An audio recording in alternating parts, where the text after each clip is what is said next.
Hello. Give me 1 minute.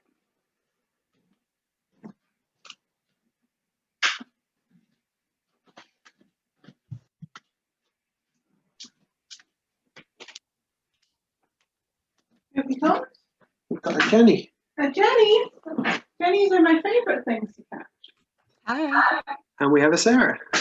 Here's a Sarah. Who are you, Sarah?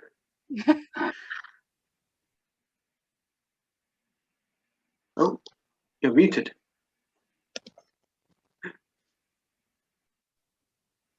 Oh, sorry, what were you saying? I was saying, who are you, Sarah? It's nice to meet you.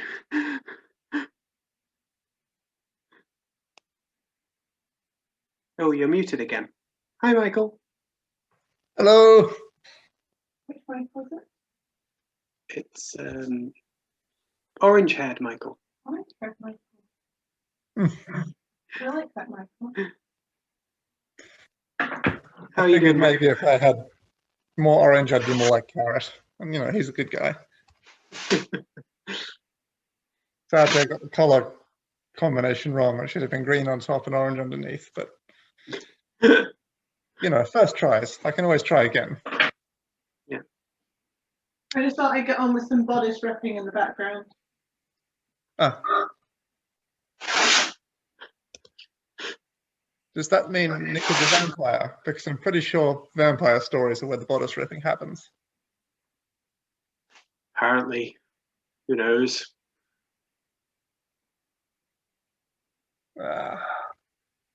What is How's your work, shooting Nick? in the background? Bodice ripping. What's that? Would you like to explain, love? It's a style of historical smut where women get the bodices of their gowns ripped open by hungry suitors.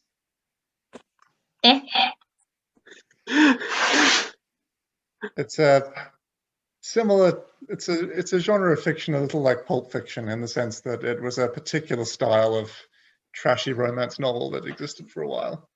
Okay. And Wait, are we talking about Fabio? I just joined. What's going on? We're talking about bodice ripping. Right, so Fabio. Okay, cool. I hope we didn't scare away Sarah, whoever she was. Now she's coming back. Oh, we're back now.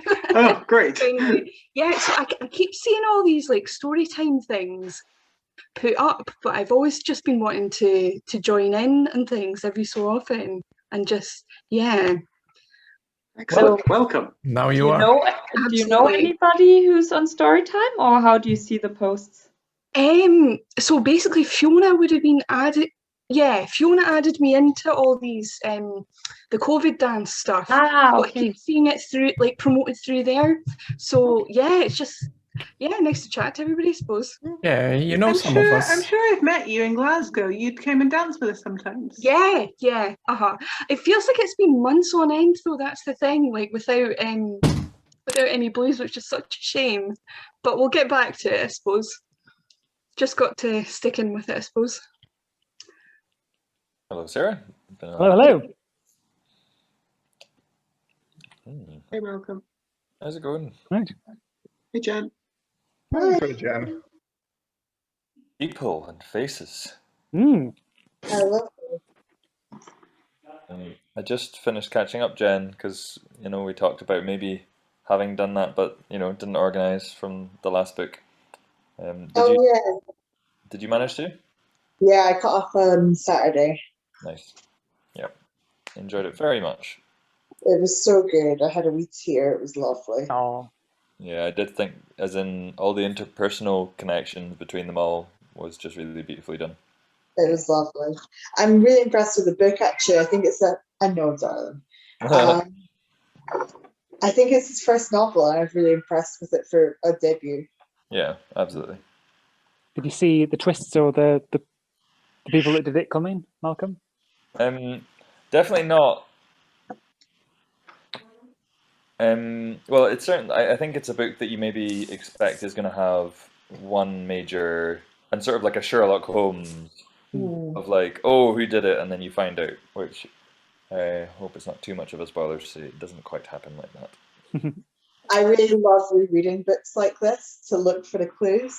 So I'm definitely going to rewatch them in a couple of weeks and try and spot some of the clues and see what's hinted at. Yeah. What is this? Your last book, Frankie. I was there for that one. I like how you're immediately like, is this a book I haven't heard of? What you say? It can't be true. A book Frankie hasn't heard of. No. I have to say, Frankie, you're giving off like excited Labrador vibes. It's great. What's that? Oh. Ooh. Ooh, who have we got? Okay, hold on. Who have we got? Mike and Katie.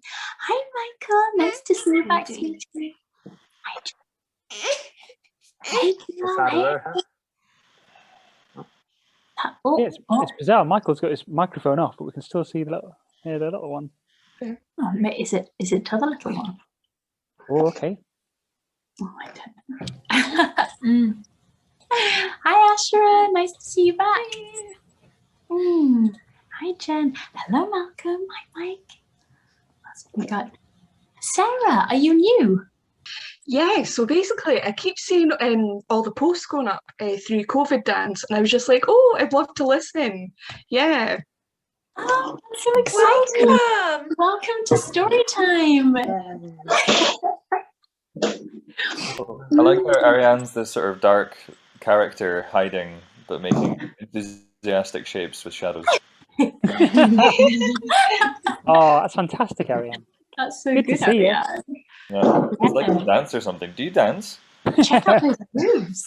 Check out those moves. Hey, Lyric. Hey, Zach. Who else have we got? We've got Alex. Hi, Alex. Bina, your hair looks amazing. Is it curlier than usual? Maybe it's still a bit damp. So good. Been fed up of it and tied it up since I've last had a shower. Oh, nice. It's a classic technique. Comes the beard. Hey, Tara. Hi, Jonathan. Hi, Jonathan's beard. Hi, Andy. Hi, Carmen. Lots of people. Loads of people. Hi, Maybe, Tommy. no. Tommy. Hi, Tommy. Hey, welcome back. Hi, Secret Bracken and Rory. Oh, what a good crowd. What a good gang. I'm so excited. Excellent faces.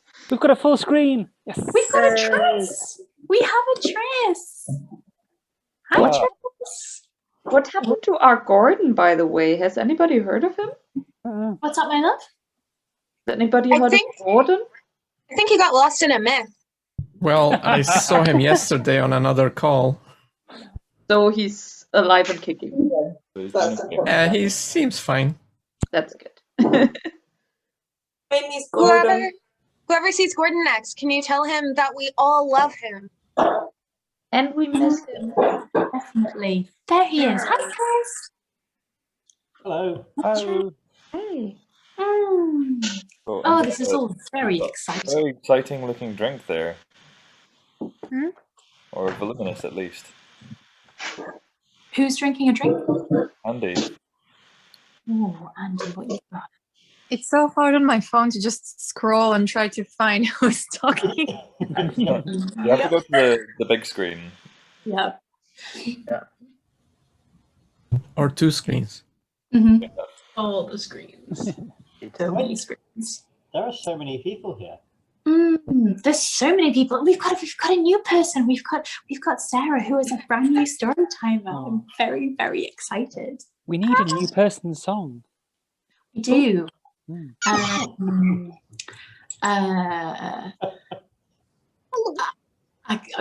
got nothing. No. We'll break. No. Let me up then, Frankie. All right, not just fine. When you play some dance, that works. Yeah. Easier to all do the dance rather than try and sing together. That's right. That's why we don't have a song. Probably for the best. It's too bad there's not more songs like the 12 Days of Christmas. We can try to do layered like that one time though, because that was great. That was great success. I'm Christmas? so surprised by that success. Kristen. Christine. Hey, Christine. And we've got Lisa, Jonas, and Ash. Love you. Are we on 2 pages now? Wow. Bloody hell. Oh my god, this book better be good. Ah. No pressure. Oh, Martin has just brought me all of your faces on another screen. Aw. Faces? That's so exciting. And it's all at Queer Regency. Pretty much. Actually, you had me at piracy, but I mean, I think you had me at queer and then you said Regency and I just like jumped out of my seat. So Yeah, Frankie described this book nervous about it, like it's a queer Regency book. This ticks all the boxes. I'm always so nervous. Oh, bless you. It's going to be fun. It's going to be great, Frankie.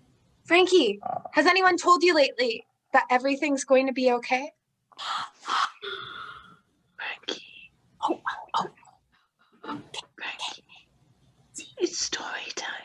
It's story time, Kate. Would you like the faces back? Thank you for bringing me the faces. Goodbye, everybody's faces. Bye. Okay, I'm going to mute everybody. And we are going to begin. Woo! Okay. Brand new Storytime book.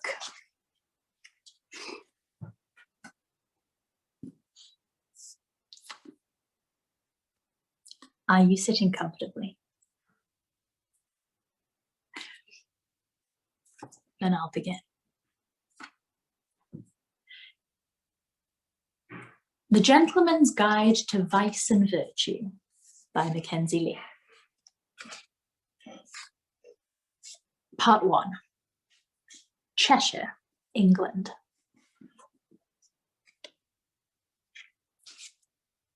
One.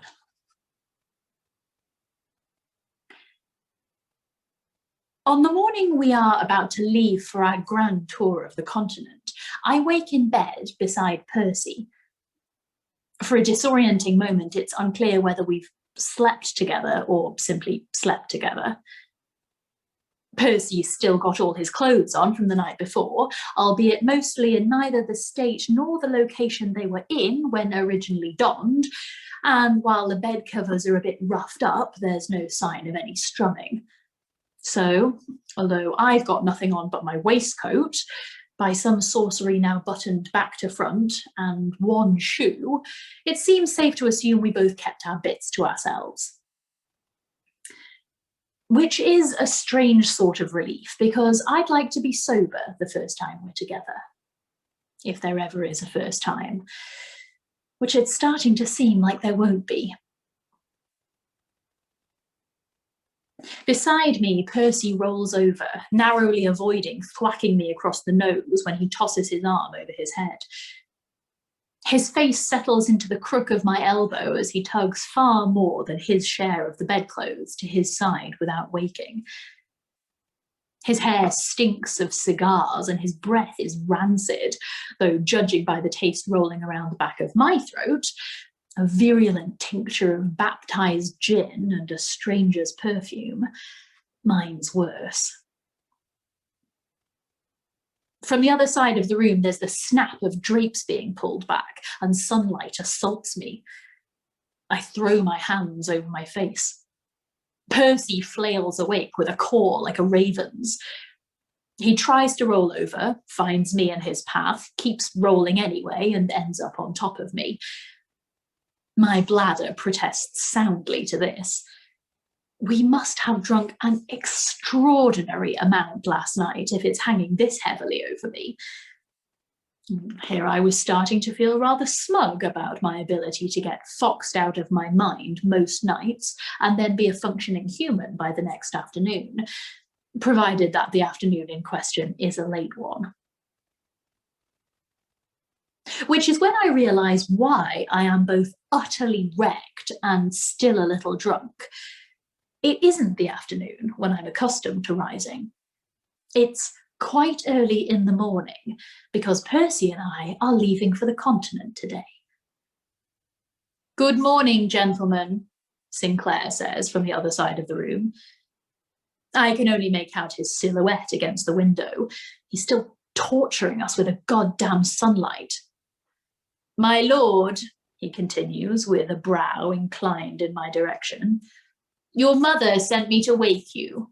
Your carriage is scheduled to leave within the hour, and Mr. Powell and his wife are taking tea in the dining room. From somewhere near my navel, Percy makes an affirming noise in response to his uncle and aunt's presence, a noise that resembles no human language. And your father arrived from London last night, my lord, Sinclair adds to me. He wishes to see you before you depart. Neither Percy nor I move. The lone shoe still clinging to my foot surrenders and hits the floor with a hollow thunk of wooden heel on oriental carpet.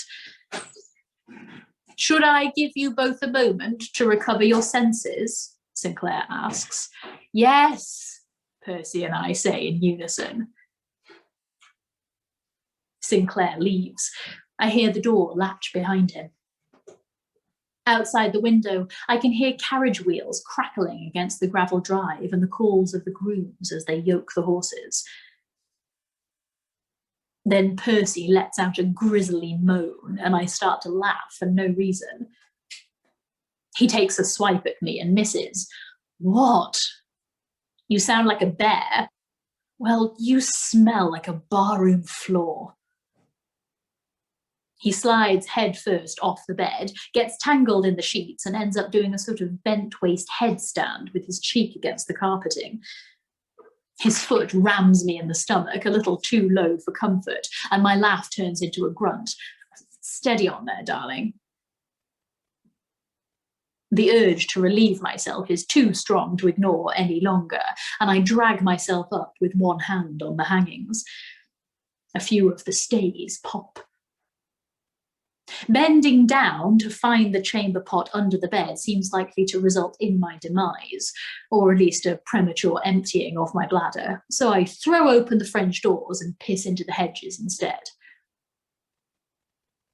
When I turn back, Percy's still on the floor, upside down with his feet propped on the bed. His hair came undone from its ribboned queue while we slept, and it edges his face in a wild black cloud. I pour a glass of sherry from the decanter on the sideboard and down it in 2 swallows. Hardly any flavour manages to kick its way through the taste of whatever crawled into my mouth and died during the night, but the hum will get me through a send-off with my parents and days in a carriage with Felicity.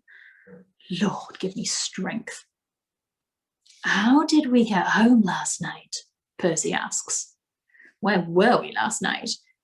It's all a bit woolly after the 3rd hand of piquet. I think you won that hand. Not entirely certain I was playing that hand. If we're being honest, I had a few drinks.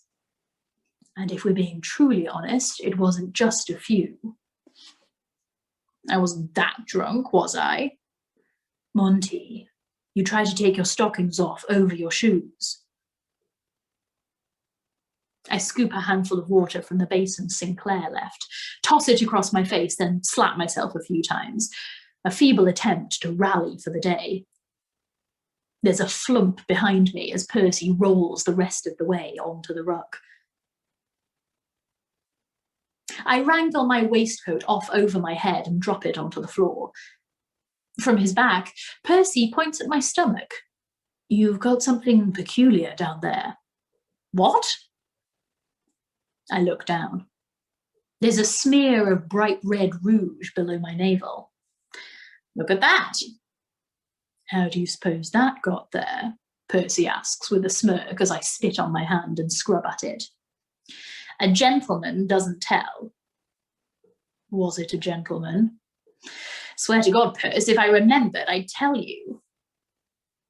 I take another swallow of sherry straight out of the decanter and set it down on the sideboard, nearly missing. It lands a little harder than I meant. It's a burden, you know. What is?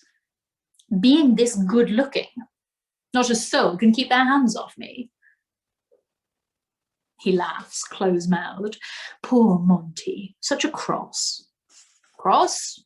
What cross? Everyone falls in immediate, passionate love with you. They can hardly be blamed. I'd fall in love with me if I met me. And then I'd flash him a smile that is equal parts rapscallion and boyish dimples so deep you could pour tea into them. As modest as you are handsome.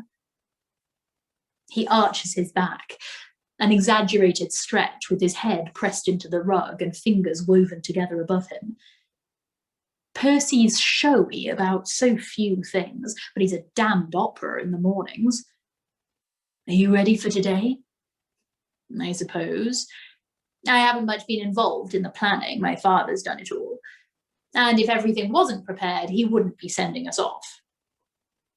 Has Felicity stopped screaming about school? I don't have a notion where Felicity's mind's at. I still don't see why we have to take her along. Only as far as Marseille. After 2 goddamn months in Paris.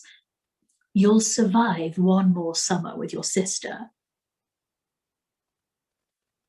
Above us, the baby kicks up his crying. The floorboards aren't near enough to stifle it, followed by the sound of the nursemaid's heels as she dashes to his call, a clack like horses' hooves on cobbles. Percy and I both flick our eyes to the ceiling. The goblin's awake, I say lightly. Muted as it is, his wailing stokes the ache pulsing in my head. Try not to sound too happy about his existence. I've seen very little of my baby brother since he arrived 3 months previous, just enough to marvel at, firstly, how strange and shriveled he looks, like a tomato that's been left out in the sun for too long. And secondly, how someone so tiny has such huge potential to ruin my entire bloody life. I suck a drop of sherry from my thumb. What a menace he is. He can't be that much of a menace. He's only about this big. Percy holds up his hands in demonstration. He shows up out of nowhere, not sure you can claim out of nowhere, and then cries all the while and wakes us and takes up space. The nerve. You're not being very sympathetic. You're not giving me many reasons to be. I throw a pillow at him, which he's still too sleepy to bat away in time, so it hits him straight in the face. He gives it a half-hearted toss back at me as I flop across the bed, lying on my stomach with my head hanging over the edge and my face above his. He raises his eyebrows. That's a very serious face. Are you making plans to sell the goblin off to a roving troupe of players in hopes they'll raise him as one of their own? You failed with Felicity, but the second time might be the charm. In truth, I am thinking about how this tousle-haired, bit off his guard, morning after Percy is my absolute favourite Percy. I am thinking that if Percy and I have this last junket together on the continent, I intend to fill it with as many mornings like this as possible. I am thinking how I am going to spend the next year ignoring the fact that there will be any year beyond it. I will get wildly drunk whenever possible, dally with pretty girls who have foreign accents, and wake up beside Percy, savouring the pleasant kick of my heartbeat whenever I'm near him. I reach down and touch his lips with my ring finger. I think about winking as well, which is admittedly a tad excessive, but I've always been of the mind that subtlety is a waste of time. Fortune favours the flirtatious. And by now, if Percy doesn't know how I feel, it's his own damn fault for being thick.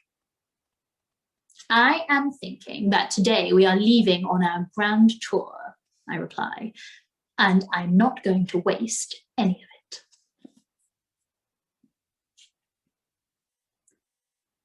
Two. Breakfast is laid out in the dining room when we arrive, and the staff have already made themselves scarce.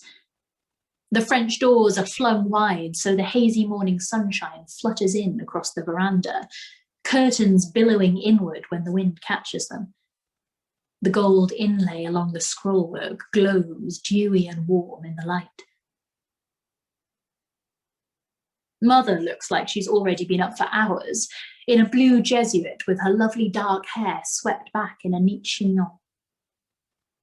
I ruffle my fingers through mine, trying to work it into that deliberately rumpled look I usually favour. Handsome in the "it looked like this when I woke" sort of way. Across the table from her, Percy's aunt and uncle are straight-faced and unspeaking. There's food enough for a militia spread before the three of them, but Mother's poking at a single boiled egg in a Delftware cup. She's been making a valiant effort to reclaim her figure since the goblin wreaked havoc upon it, and neither of Percy's guardians is having more than coffee. Percy and I are unlikely to make any noticeable impact either. My stomach's still precarious, and Percy's finicky about food. He stopped eating meat a year ago, like some sort of extended Lent, claiming it's for his health, but he's still sick in bed far more often than I am. It's hard to be sympathetic when I've told him ever since he adopted it that, unless he gives me a better explanation, I think his diet is absurd.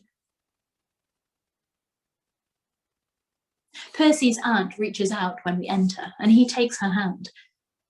They have the same soft features, thin-nosed and fine-boned, as Percy's father has in portraits, though Percy's got thick black hair that grows in coarse curls and defies wigs, queues, and anything fashionable. Percy's lived with his aunt and uncle all his life, ever since his father returned from the family estate in Barbados with a jungle fever, his French violin, and an infant son with skin the colour of sandalwood, then expired.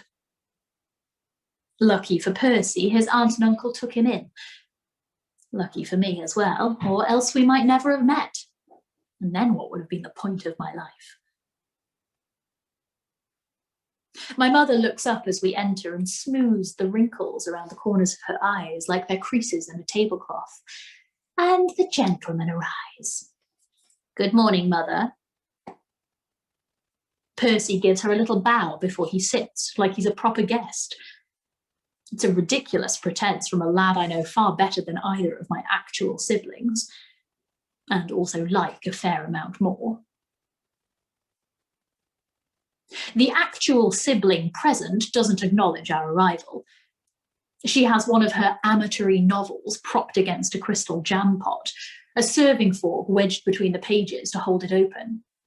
That'll melt your brain, Felicity, I say as I drop into the seat beside her. Not as fast as gin will, she replies without looking up. My father, thank God, is absent. Felicity, my mother hisses down to her, perhaps you should remove your spectacles at the table. I need them for reading, Felicity says, eyes still fixed upon her smut. You shouldn't be reading at all. We have guests. Felicity licks her finger and turns the page. Mother glowers down at the cutlery. I help myself to a piece of toast from a silver rack and settle in to watch them volley. It's always pleasant when it's Felicity being meddled instead of me. Mother glances across the table at Percy. His aunt is plucking at the rather distinct cigar burn on the braided cuff of his coat, then says to me in a confidential tone, one of my maids found a pair of your breeches in the harpsichord this morning. I believe they were the same ones you left the house in last night. That's odd, I say, I thought I'd lost them long before we got home. I have a sudden memory of stripping off my clothes as Percy and I staggered through the parlour in the wee dawn hours, scattering them behind me like fallen trees.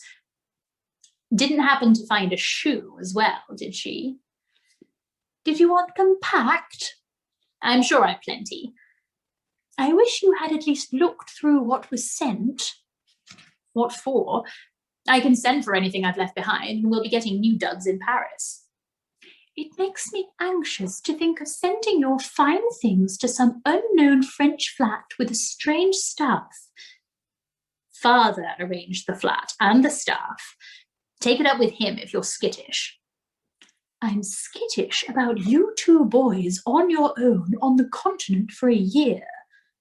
Well, you should have raised that concern a bit earlier than the day we leave. My mother purses her lips and goes back to poking at her egg. Like a summoned demon, my father appears suddenly in the doorway to the dining room.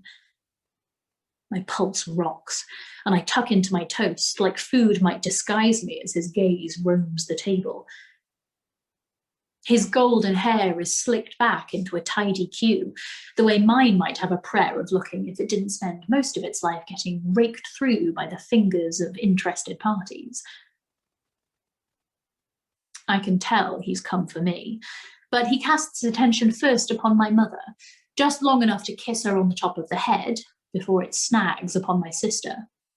Felicity, get those goddamn spectacles off your face. I need them for reading, she replies without looking up. You shouldn't be reading at the breakfast table. Father, remove them at once or I'll snap them in half. Henry, I'd like a word. My Christian name from my father's mouth jars me so badly I actually wince. We share that ghastly Henry, and every time he says it, there's a bit of a grit-toothed grimace, like he deeply regrets my christening. I half expected him and mother to call the goblin Henry as well, in hopes of bequeathing the name to someone who still has a chance of proving worthy of it. Why don't you sit and have some breakfast with us? Mother says. Father has his hands on her shoulders, and she places one of hers over top, trying to drag him into the empty chair on her other side, but he pulls away. I need a private word with Henry. He nods at Percy's aunt and uncle with hardly a glance. Proper salutations aren't for lower members of the peerage. The boys are leaving today, Mother tries again. I know that. Why else would I wish to speak to Henry? He lobs a frown in my direction. Now, if you don't mind. I toss my napkin onto the table and follow him from the room. As I pass Percy, he looks up at me and his mouth curls into a sympathetic smile. The faint freckles he's got splattered below his eyes twist up. I give him an affectionate flick on the back of the head as I go by. I follow my father into his sitting room. The windows are thrown open, lace drapes casting lattice shadows over the floor, and the sickly perfume of spring blossoms dying on the vine blowing in from the yard. Father sits down at his desk and shuffles through the papers stacked there. For a moment, I think he's going to start back in on his work and leave me to sit and stare at him like an imbecile. I take a calculated risk and reach for the brandy on the sideboard, but Father says, Henry, and I stop. Yes, sir. Do you remember Mr. Lockwood? I look up and realise there's a scholarly swell already standing beside the fire. He's red-headed and ruddy-cheeked, with a patchy beard decorating his chin. I'd been so intent on my father I'd failed to notice him. Mr. Lockwood gives me a short bow, spectacles slipping down his nose. My lord, I'm sure we'll become better acquainted in the coming months as we travel together. I'd like to throw upon his buckled shoes, but I refrain. I hadn't wanted a bear leader, primarily because I'm not interested in any of the scholarly things a bear leader is meant to teach his charges. But a guardian presence of their selection had been one of my parents' conditions for my touring, and as I had very few chips to wager in that game, I had agreed. Father laces the papers he was mucking with into a leather skin and extends it to Lockwood. Preliminary documents, passports, letters of credit, bills of health, introductions to my acquaintances in France.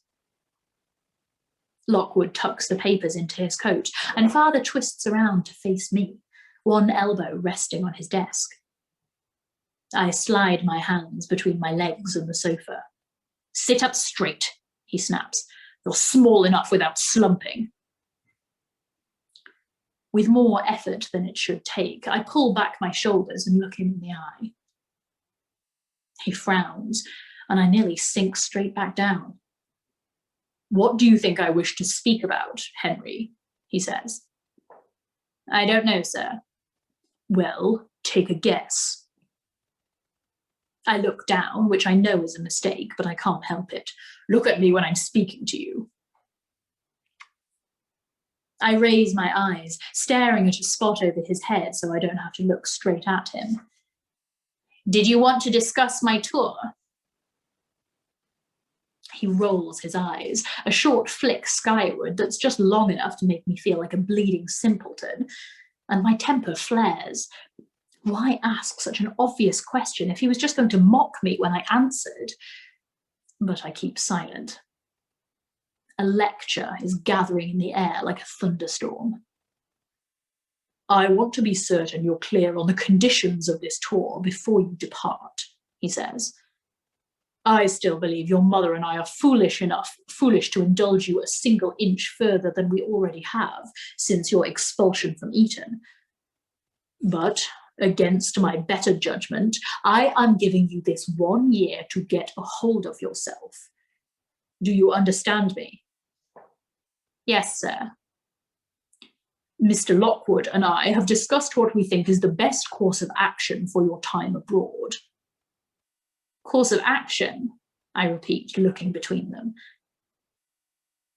Up until this moment, I thought we all understood that this year was for Percy and me to do as we pleased, with a bear leader along to arrange the annoying things like lodging and food and provide an obligatory parental eye that, like any good parental eye, would be frequently blind to youthful iniquities. Mr. Lockwood clears his throat rather grandly, stepping into the light from the window, then back out at once, blinking the sun from his eyes. Your father and I have discussed your situation and determined that you will be best served with some restraints placed upon your activities while on the continent. I look between him and my father, like one of them will crack and confess this is a jest, because restraints were certainly not part of the understanding I came to with my parents when this tour was first agreed on. Under my watch, Lockwood says, there will be no gambling, limited tobacco, and absolutely no cigars. Well, this is turning a bit not good. No visitations to any dens of iniquity, he goes on, or sordid establishments of any kind. No caterwauling, no inappropriate relations with the opposite sex, no fornication, no slothfulness or excessive sleeping late. He's beginning to feel like he's shuffling his way through the 7 deadly sins in ascending order of my favourites. And, he says, rust on the razor's edge, spirits in moderation only. I'm ready to protest loudly to this until I catch my father's hard stare. And I defer entirely to Mr. Lockwood's judgment, he says. While you travel, he speaks for me. Which is exactly the last thing I need accompanying me to the continent, a surrogate of my father. When you and I next see each other, he continues, I expect you to be sober and stable and he casts a look at Lockwood, like he's unsure how to tactfully phrase this. Discreet, at the very least. Your ridiculous little cries for attention are to cease, and you'll begin working at my side on the management of the estate and the peerage. I would rather have my eyes gouged out with sucket forks and fed back to me, but it seems best not to tell him so. I have sent your itinerary with your father, Lockwood says, withdrawing a small pad from his pocket and consulting it with a squint. We begin in Paris for the summer. I have some colleagues I'd like you to call on there, Father interrupts. Acquaintances it will be important for you to maintain once you're over the estate. And I've arranged for you to accompany our friend, Lord Ambassador Robert Worthington and his wife to a ball at Versailles. You will not embarrass me. When have I ever embarrassed you? I murmur. As soon as I say it, I can feel us both riffle through our mental libraries for each incident in which I shamed my father. It's an extensive catalogue. Neither of it says any of it out loud, though. Not with Mr. Lockwood here. Lockwood chooses to take a clumsy hack through the awkward silence by pretending it doesn't exist.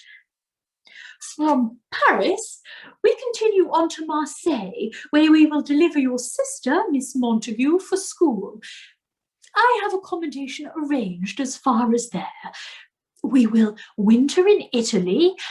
I have suggested Venice, Florence, and Rome, and your father concurs. Then either Geneva or Berlin, depending upon the snowfall in the Alps. On our return, we will collect your sister, and the two of you will be home for the summer. Mr. Newton will make his own way to Holland for school. The air in the room is hot, and it's making me feel petulant. Or perhaps I'm entitled to a little petulance, because this whole lecture seems a bit of a sour send-off.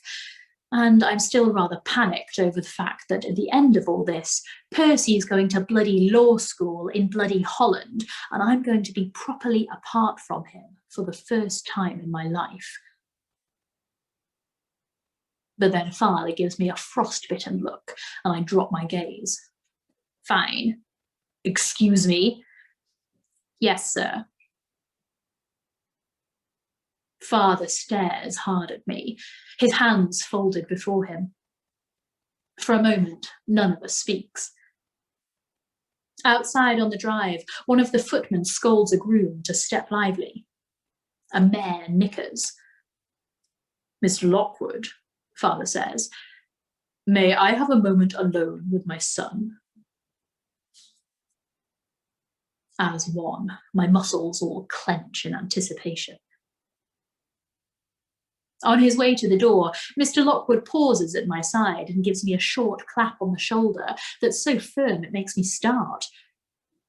I was expecting a swing to come from entirely the opposite direction and be significantly less friendly. We're going to have an excellent time, my lord, he says. You will hear poetry and symphonies and see the finest treasures the world has to offer. It will be a cultural experience that will shape the remainder of your life. Dear Lord, fortune has well and truly vomited down my front in the form of Mr. Lockwood. As Lockwood closes the door, Father reaches toward me and I flinch, but he's only going for the brandy on the sideboard, moving it out of my grasp. God, I've got to get my head on straight. This is the last chance I'm giving you, Henry, he says, a bit of the old French accent peeping through, as it always does when his temper is rising. Those soft edges on his vowels are usually my first warning, and I almost put my hands up preemptively. When you return home, we'll start in on the estate work, together. You'll come to London with me and observe the duties of a lord there. And if you can't return to us mature enough for that, then don't come back at all. There'll be no place left for you in this family or any of our finances. You'll be out. Right on schedule, the disinheritance rears its ugly head. But after years of holding it over me, clean up, sober up, stop letting lads climb in through your bedroom window at night, or else, for the first time, we both know he means it.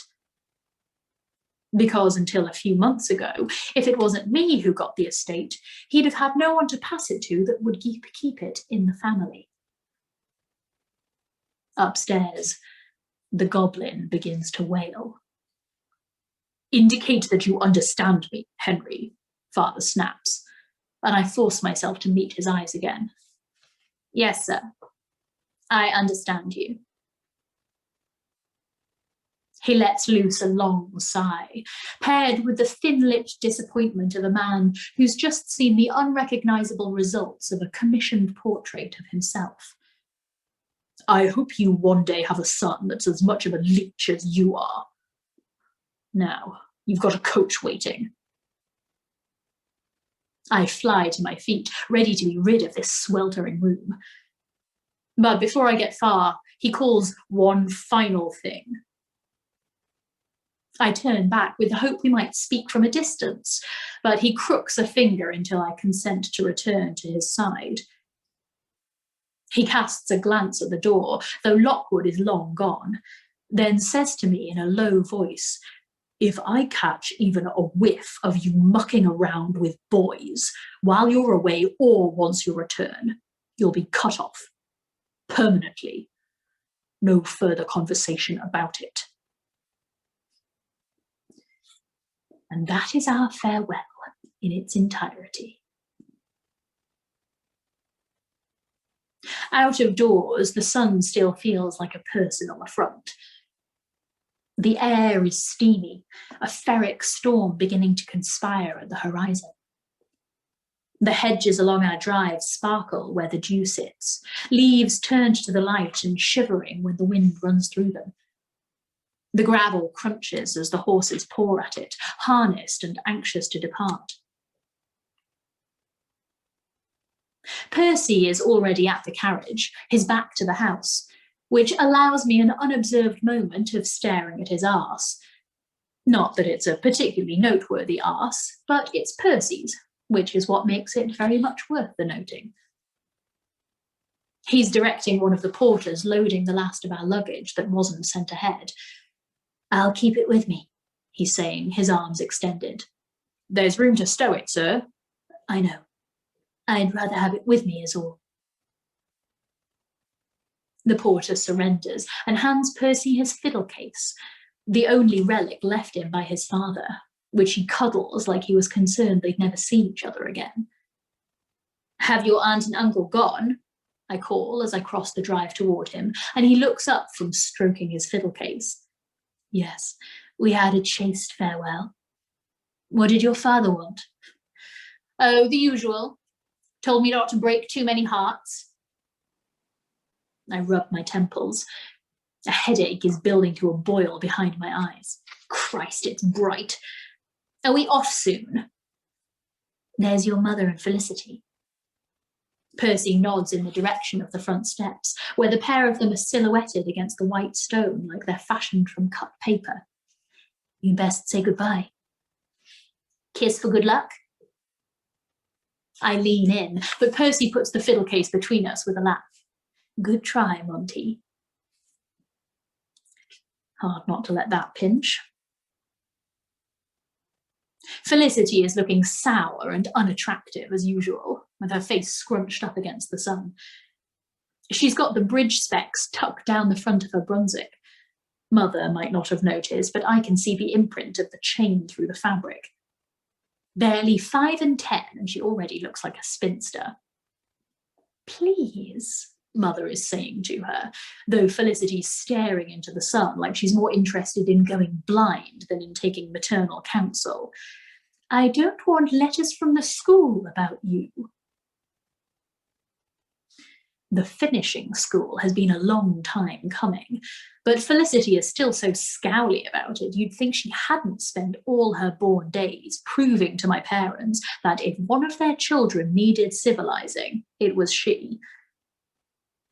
Contrary thing that she is, she's begged for an education for years. And now that it's finally handed to her, she's dug in her heels like a stubborn mule. Mother opens her arms. Felicity, come kiss me goodbye. I'd rather not, Felicity replies, and stalks down the steps towards the carriage. My mother sighs through her nose, but lets her go. Then she turns to me. You all right? Of course. Don't drink too much. Could I get an absolute value on too much? Henry, she says, the same sigh behind her voice as when Felicity stormed away. The what are we to do with you sort. Right? Yes, I won't. Try to behave and don't torment Felicity. Mother, I'm the victim. She torments me. She's 15. The most vicious age. Try to be a gentleman, Henry. Just try. She kisses me on the cheek, then gives my arm a pat like she might a dog. Her skirts rasp against the stone as she turns back into the house, and I go the opposite way down the drive, one hand rising to shield my face from the sun. I swing myself into the carriage, and the footman shuts the door behind me. Percy's got his fiddle case balanced on his knees, and he's playing with the latches. Felicity's scrunched up in one corner, like she's trying to get as far from us as possible. She's already reading. I slide into the seat beside Percy and pull my pipe from my coat. Felicity executes an eye roll that must give her a spectacular view of the inside of her skull. Please, brother, we haven't even left the country. Don't smoke yet. Nice to have you along, Felicity. I clamp the pipe between my teeth and fish about in my pocket for the flint. Remind me again where we're permitted to drop you by the side of the road. Keen to make more room in the carriage for your harem of boys? I scowl and she tucks back into her novel, looking a bit smugger than before. The coach door opens and Mr. Lockwood clambers up beside Felicity, knocking his head on the frame as he goes. She slinks a little farther into the corner. Now, gentlemen, lady. He polishes his spectacles on the tails of his coat, replaces them, and offers us what I think is meant to be a smile, but he's so toothy the effect is a bit like that of an embarrassed shark. I believe we're ready to depart. There's a whistle from the footman. Then the axles creak as the coach gives a sudden lurch forward. Percy catches himself on my knee. And like that, we are off.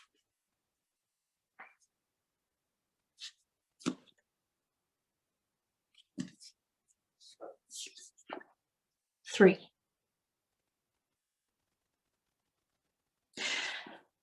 The great tragic love story of Percy and me is neither great nor truly a love story, and is tragic only for its single-sidedness. It is also not an epic monolith that has plagued me since boyhood, as might be expected. Rather, it is simply the tale of how two people can be important to each other their whole lives, and then, one morning, quite without meaning to, one of them wakes to find that importance has been magnified into a sudden and intense desire to put his tongue in the other's mouth. A long, slow slide, then a sudden impact. Though the story of Percy and me, the account sounds love and tragedy, is forever. As far back as I can remember, Percy has been in my life. We've ridden and hunted and sunbathed and revelled together since we were barely old enough to walk. fought and made up and run amok across the countryside. We've shared all our firsts. First lost tooth, first broken bone, first school day, the first time we were ever sweet on a girl, though I have always been more vocal about and passionate in my infatuations than Percy. First time drunk, when we were reading at our parsonage's Easter service but got foxed on nicked wine before. We were just sober enough to think we were subtle about it, and just tipsy enough that we were likely as subtle as a symphony. Even the first kiss I ever had, though disappointingly not with Percy, still involved him in a roundabout way. I'd kissed Richard Peel at my father's Christmas party the year I turned 13, and though I thought it was quite a fine kiss as far as first ones go, he got cold feet about it and blabbed to his parents and the other Cheshire lads and everyone who would listen that I was perverted and had forced myself on him, which was untrue, for I would like it to be noted that I have never forced myself on anyone. I'd also like it noted that every time since then that Richard Peel and I have had a shag, it's always been at his volition. I am but a willing stander-by. My father made me apologise to the Peels, while he gave them the lots of boys mess around at that age speech, which he's gotten a lot of use out of over the years, though the at that age part is becoming less and less relevant. Then, after they'd left, he hit me so hard my vision went spotty. So I had walked around for weeks wearing an ugly bruise and mottled shame, with everyone eyeing me sideways and making spiteful remarks within earshot. And I began to feel certain I had turned all my friends against me for something I couldn't help. But the next time the boys played billiards in town, Percy bashed Richard in the side of the face with his cue so hard that he lost a tooth. Percy apologised, like it was an accident, but it was fairly transparent vengeance. Percy had avenged me when no one else would look me in the eyes. The truth is that Percy has always been important to me. Long before I fell so hard for him there was an audible crash. It's only lately that his knee bumping mine under a narrow pub table leaves me fumbling for words. A small shift in the gravity between us, and suddenly all my stars are out of alignment, planets knocked from their orbits, and I'm left stumbling, without map or heading, through the bewildering territory of being in love with your best friend. If the whole of England was sinking into the sea, and I had the only boat with a seat for a single person more, I'd save Percy. And if he'd already drowned, I probably wouldn't save anyone. Probably there wouldn't be much point in me going forward either. Though I would hang on, because I'd likely wash up in France. And from what I remember from the summer my family spent there when Felicity and I were young, there are some lovely women in France. Some handsome boys as well, many of whom wear their breeches very tight, though I wasn't clear when I stood on that when I was 11. As we sail across the channel towards Calais, this is what I'm thinking of. Percy and me and England sinking into the sea behind us, and also French lads and their tight breeches, and soon I can't wait to get to Paris. I am also maybe a tiny bit drunk. I nicked a bottle of gin from a bar before we left Dover, and Percy and I have been passing it between us from the last hour. There are still a few swallows left. I haven't seen Felicity since we boarded the packet, nor much of Lockwood either. He spent most of our time in Dover as we waited for a storm to pass, fussing over luggage and customs and correspondence. Then, once the boat left the harbour, our bear leader became occupied with being sick over the rail, and we became occupied with avoiding him, and those two activities were perfectly compatible.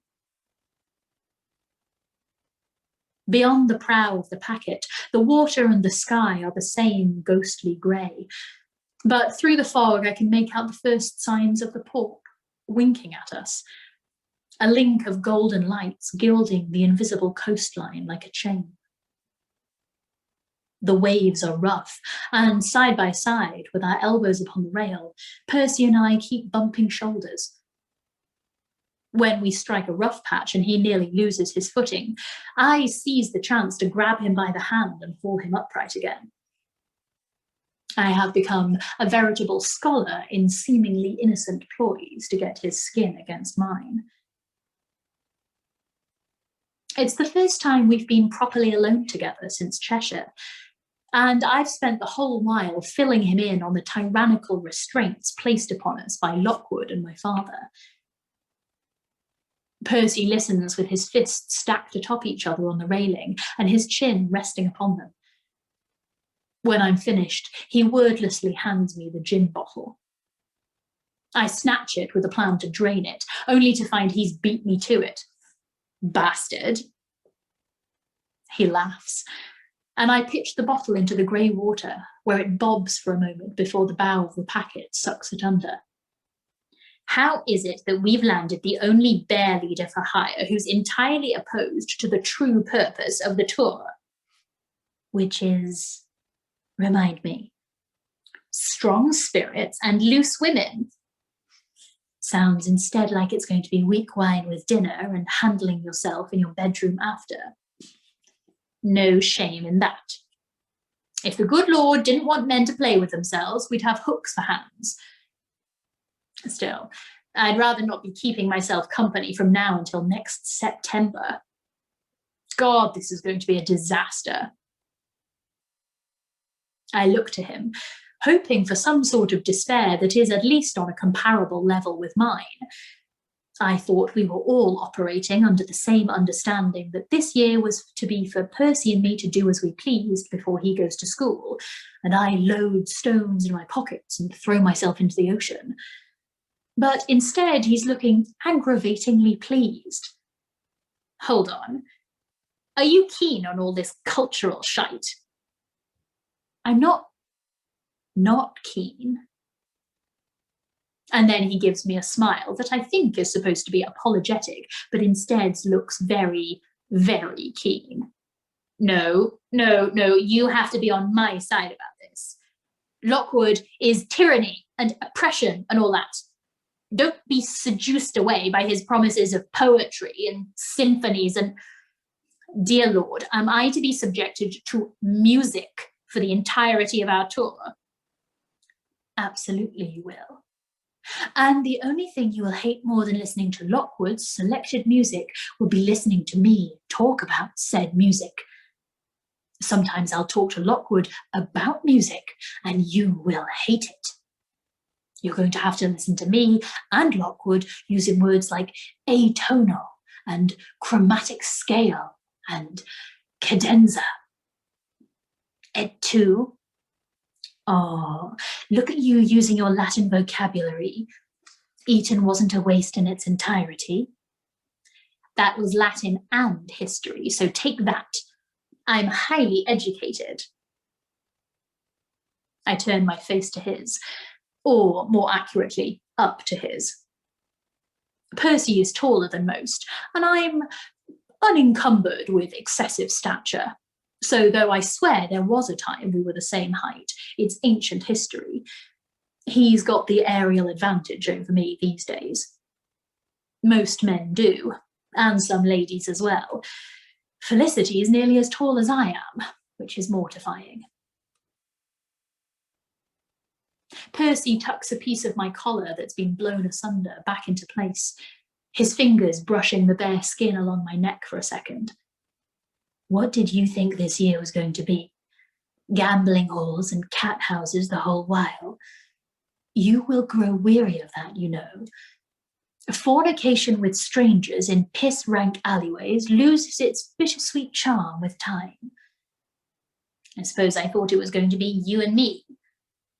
Fornicating in alleyways.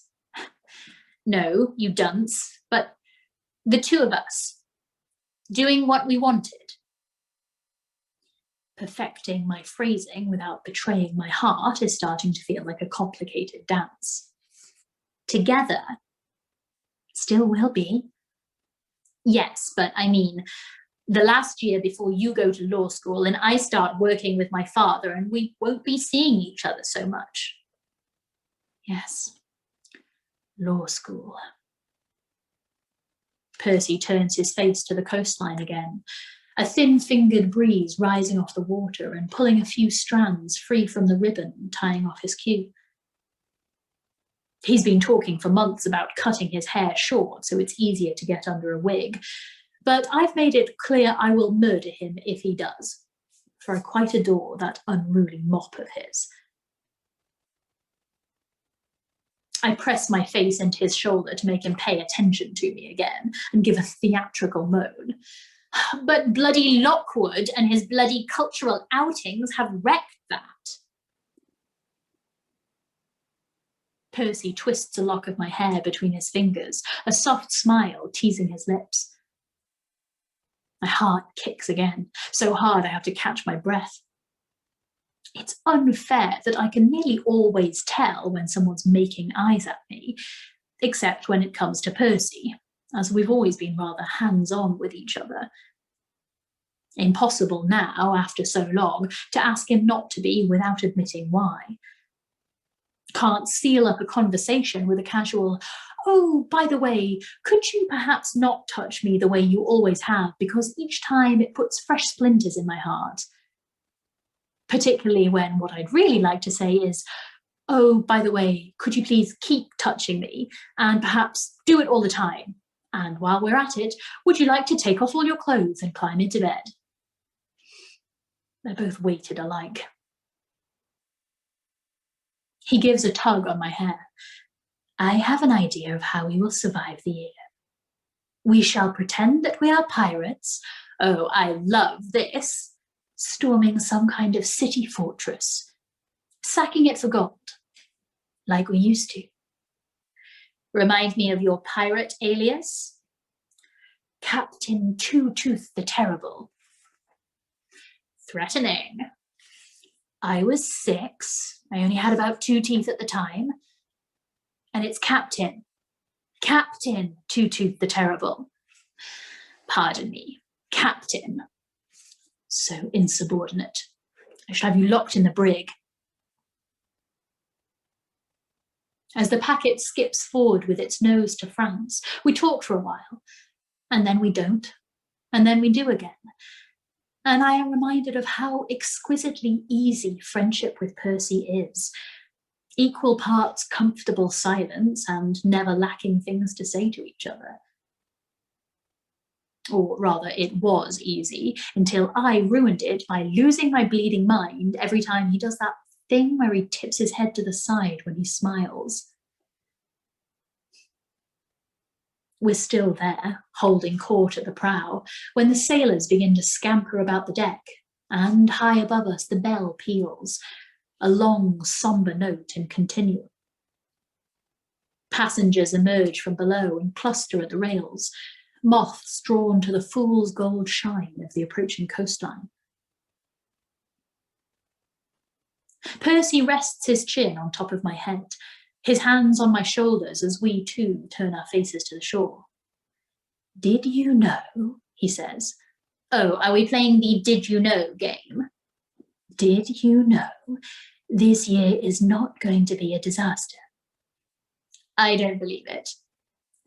"It is not going to be a disaster," he repeats over top of me, "because it is you and I and the continent, and not even Lockwood or your father can wreck it completely. I promise." He nudges the side of my head with his nose until I consent to look up at him, then does that tipped head smile again. I swear to God, it's so adorable I forget my own damn name.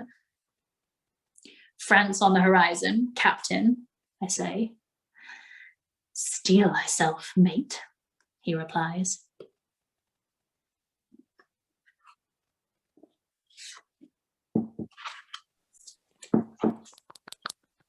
Yay! Huzzah. It's suitably rough compared to that fucking Pride and Prejudice. You love Pride and Prejudice. You love Pride and Prejudice. I thought that one was your absolute favorite, Malcolm. I did Yeah, not say Malcolm. that. No, stop stirring shit. The one time you weren't like, this might be my favorite. But you didn't hate it by the Admittedly, end. I did actually say that kind of not to the wider group about the last book as well. But like, you know, I managed to restrain myself. Oh, oh, Ah, there's a shadow. as well. no. Ah. So, what do we think so far? I like it. Yeah. Nice love story. Yay! Yay! I want to know how they're going to give Lockwood the slip. I just think it's going to be constant, isn't it? It'll be like a almost slapstick movie. No, Lockwood's going to fall off with the sister. Someone's echoing. Oh, we can all desert him.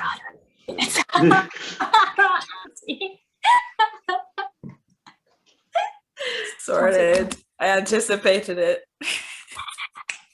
I did enjoy when Frankie said yay, and I got the echo of yay, yay, yay. Yes, agree. I concur. Much yay. Yay! Yeah, the Lockwood falling for the sister, huh? You reckon? Is that what you're thinking, maybe? I guess we don't really know yet whether like Lockwood is an arse or not, do we? I mean, in a previous book, Mr. Locke was an ass, and Frankie did tell us there'd be terrible men. So maybe it's. Oh, so these are characters that exist in a. This is like. Just the same vocals. I mean, that Mr. Locke was like hundreds of years old, Oh, so maybe Locke, he changed his name Locke. from Lockwood to Locke. Sorry. Yes, I'm crossing timeline. We should take bets on how long it failing takes them to give Mr. Lockwood the slip. Yeah. Okay, see, my prediction is Mr. Lockwood like falls right off the wagon, like week-long benders. He's just fucking gone. Like he still retains that voice, but he's like, yes. I just tried hunting a man for the first time. Because Mr. Lockwood he'll be sending letters home about how proper everything is being, and he's leading the charge, you know. Yeah, he took the job because he heard, oh yes, there is my son who really likes drinking and has a thing for men, and I need someone to come and control him. Oof. There he goes. He'll just be stumbling into the apartments at 11 a.m. just being like, have you tried this laudanum? It's quite boorish. I have. So we're thinking he has fluffy handcuffs.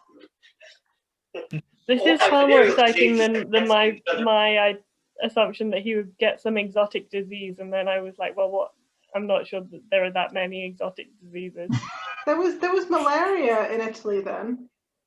Oh, there was. Okay. This is the So like Regency period. malaria That's- would be perfect, right? Because it's pretty ubiquitous. Sends you to bed with the fever quite a lot. You get relapses. It'd be quite convenient if you got malaria. Malaria, the convenient disease. I don't know about Mr. Lockwood, but the father seemed rather terrible. Yeah, yeah. Spoilers. The father is the really terrible man. You could have foreseen this. Oh, really? But he seemed so warm and approachable. He seemed like someone who is going to be a long way away for the rest of the book. So this is fascinating. But maybe he's just gonna like try to insert himself in every situation possible without actually being there. I mean, he has all the power, doesn't he? He's like the bankroll. Insert himself into every situation possible. I can't say nothing. I can't say nothing. You can fizz like Which a means you can say fa- something. It seems to be your favourite bit, Frankie, is keeping us in suspense. So we've got the tomorrow's doesn't properly end on a cliffhanger because I couldn't find a good convenient cliffhanger. So consider the next 2 nights a 2-parter, but we are going to have some good cliffhangers coming up. Already, that's so exciting. Yay! Yay! So I think cliffhangers with decreasing amounts of clothing? Maybe. Well, I feel that like was by lovely. the end that. Oh, sorry. Go ahead. But I'm sneaking off because I'm very sleepy. Okay, sweet. Well, should we say goodbye to the catch-up crew? Let's say goodbye to the catch-up crew. Hold on. Let's get it ready to go. Catch-up crew, I hope you enjoyed it.